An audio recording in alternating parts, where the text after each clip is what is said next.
Un peu plus loin, le long du littoral, non loin d'Azuria, un jeune homme s'acharne sur une machine imposante, un téléporteur de Pokémon. Il grimpe à l'intérieur de l'un des 2 tubes cylindriques pour inspecter le mécanisme, mais sa veste se coince dans la porte. En voulant se dégager, il déclenche sans le vouloir la mise en route automatique. La trappe se referme et c'est trop tard. La machine s'active. Dans le tube voisin se trouve un Rattata. Les 2 capsules s'illuminent. Un peu plus loin, Red avance tranquillement. À force de transporter autant de Pokéballs, l'une d'elles glisse de sa ceinture et tombe au sol. Il soupire mais refuse d'abandonner un seul de ses Pokémon après tous les efforts fournis pour les capturer. En se baissant pour la ramasser, quelque chose attire son attention.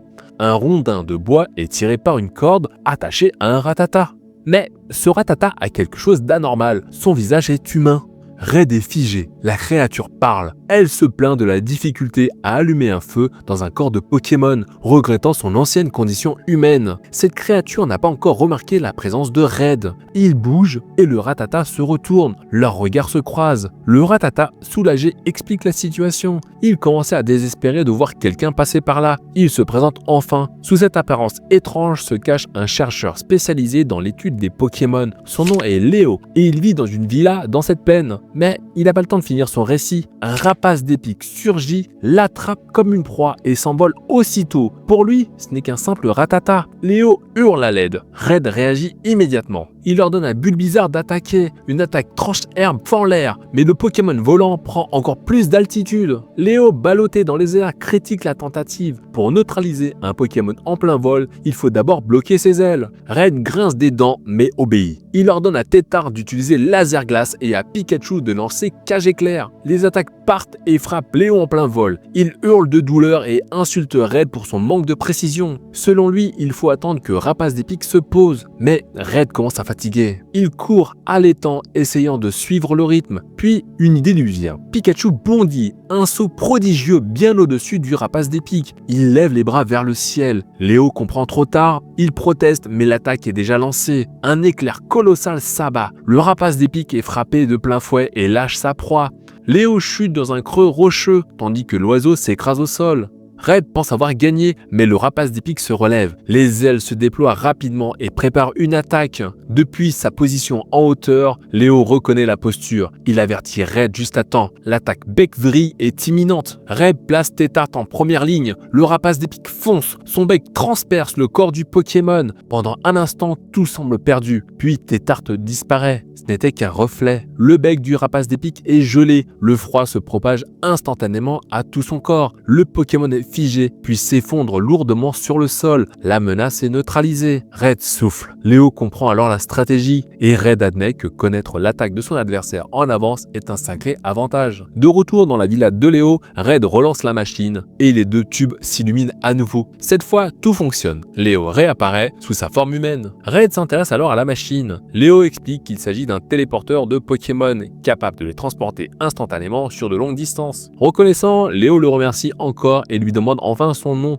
Red se présente simplement. Il affirme que son but est de devenir le plus grand dresseur Pokémon que le monde ait connu. Léo est impressionné par une telle ambition, et puisqu'il a une dette envers lui, il lui propose son aide. Grâce à son téléporteur, Red n'aura plus besoin de transporter toutes ses Pokéballs sur lui. Red peut les garder et les envoyer instantanément où ils se trouvent. En examinant l'une des Pokéballs, Léo reconnaît aussitôt le Rapace d'Épic affronté plus tôt. La situation l'amuse, le hasard fait parfois bien des choses. La scène suivante se déroule au bord du littoral. Red contemple le spectacle soulagé, il libère ses Pokémon et les invite à profiter de l'instant. Bulbizarre et Tétard découvrent l'océan pour la première fois. Ils sont émerveillés. Au loin, un immense navire est amarré au port. Son nom est inscrit sur la coque, l'Océane. Red est fasciné. De près, le bateau paraît encore plus gigantesque. La curiosité l'emporte, mais il sait que monter à bord sans autorisation pourrait lui attirer des ennuis. Il décide donc de tenter une approche discrète. Une opportunité se présente lorsqu'un matelot transporte une caisse lourde. Red se glisse sous celle-ci, profite d'un angle mort et parvient à monter à bord en douce. Il n'en revient pas, il est sur l'Océane. À l'intérieur, des rangées de caisses s'entassent. L'une d'elles semble même bouger. Red croit entendre un bruit. Il s'arrête, observe, puis se convainc que ce n'est que son imagination. En explorant le pont inférieur, il passe devant une cabine et le hublot scintille. Red s'approche et regarde à l'intérieur. Une silhouette se déplace dans l'ombre. Des yeux menaçants brillent dans l'obscurité. La peur le fait reculer brutalement. Il chute. Des marins l'aperçoivent aussitôt. Ils l'interpellent, furieux, et le mettent dehors sans ménagement. Red se retrouve sur le port au pied du navire, agacé mais surtout troublé. Il y a quelque chose enfermé dans la cabine. C'était forcément un Pokémon. Mais pourquoi est-il retenu ici? Alors qu'il réfléchit, une ombre s'approche derrière lui. Un vieil homme s'avance lentement, appuyé sur une canne. Il observe la ceinture de Red et remarque aussitôt les Pokéballs. Il demande à voir ses Pokémon. Avant même que Red ne réagisse, toutes les Pokéballs s'ouvrent. Bulbizarre, Tétart, Pikachu apparaissent. Le vieil homme les observe attentivement. Il est impressionné par leur état, leur présence, leur lien évident avec le dresseur.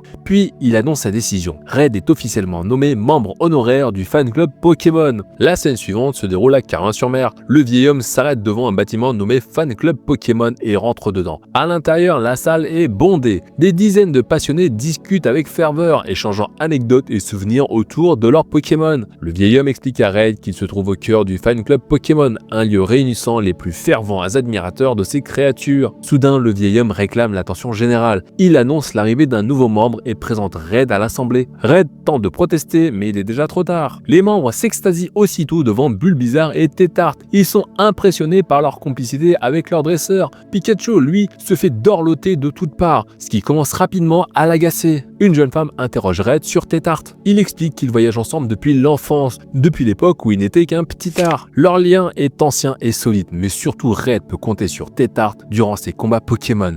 Cette déclaration provoque un malaise. Le président du fan club s'étonne. Pour lui, faire combattre des Pokémon est inconcevable. Ici, les Pokémon sont avant tout adorés, choyés et protégés. Red sent qu'il n'est clairement pas du tout sur la même longueur d'onde. La discussion est brusquement interrompue. Un jeune homme fait irruption, paniqué. Son noix de coco vient d'être volée. L'agitation gagne la salle. Certains reconnaissent le scénario. Ce n'est pas la première fois. Le mois précédent, l'Abra du président du club a lui aussi disparu. Red interroge les membres du club. Les disparitions semblent régulières, presque cycliques. Mais capturer autant de Pokémon sans attirer l'attention nécessiterait un moyen de transport conséquent. Son regard se tourne vers la fenêtre. Au port, le gigantesque navire attire de nouveau son attention. Red apprend que le bateau appartient aux champions de Carmin-sur-Mer et effectue régulièrement des trajets jusqu'à Cramoisil. Pourquoi un tel navire transporte de simples marchandises? Les images lui reviennent, les casques qui bougent, la silhouette aperçue derrière le hublot, tout s'assemble. Red s'élance soudainement vers la sortie. Il s'excuse à la hâte, il a un bateau à prendre. Le président du fan club l'interpelle avant qu'il ne parte. Il lui demande une faveur, garder Pikachu pendant son absence. Red accepte à contre-cœur mais confiant. Sur le quai, Red décide de changer de méthode. Cette fois-ci, pas question de monter discrètement par la passerelle.